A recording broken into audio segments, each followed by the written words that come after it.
And जिस property डिवाइडेशन की बात हो रही है, तो let's say even in the case of a divorce, तो प्रॉपर्टी कैसे डिवाइड होती है? अच्छा, इन बिटवीन अ कपल आप या बोल रहे हो? तो you understand the position that we are coming from, कि जहां पर दूरदर्शन में हम एड चलाते थे कि अपनी बेटी को आप दहेज प्रताड़ना से कैसे बचाओ, उसको आग लगाने से। We are coming from that as.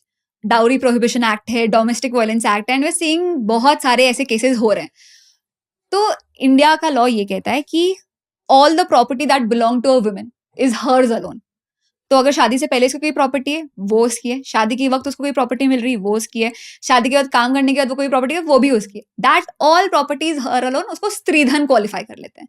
तो दैट नोबडी कैन क्लेम। बाकी अगर शादी के वक्त अगर आप कोई जॉइंट प्रॉपर्टी लेते हो तो जनरली 50-50 होता है। इसका कोई लॉ नहीं है, ये सारा डिस्क्रिशन हो जाता है।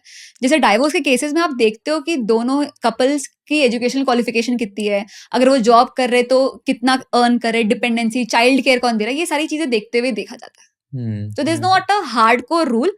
बहुत सारी जगह देखा जाता है कि how things are happening. If you learned something new from this video, do share it with your friends and subscribe to this channel so that we can bring you the best content possible. Also, if you want to watch this entire episode, click on the link in the description box and you can go to Kushal Lodha YouTube channel and watch the entire podcast episode. Thank you so much for watching this and have an amazing day.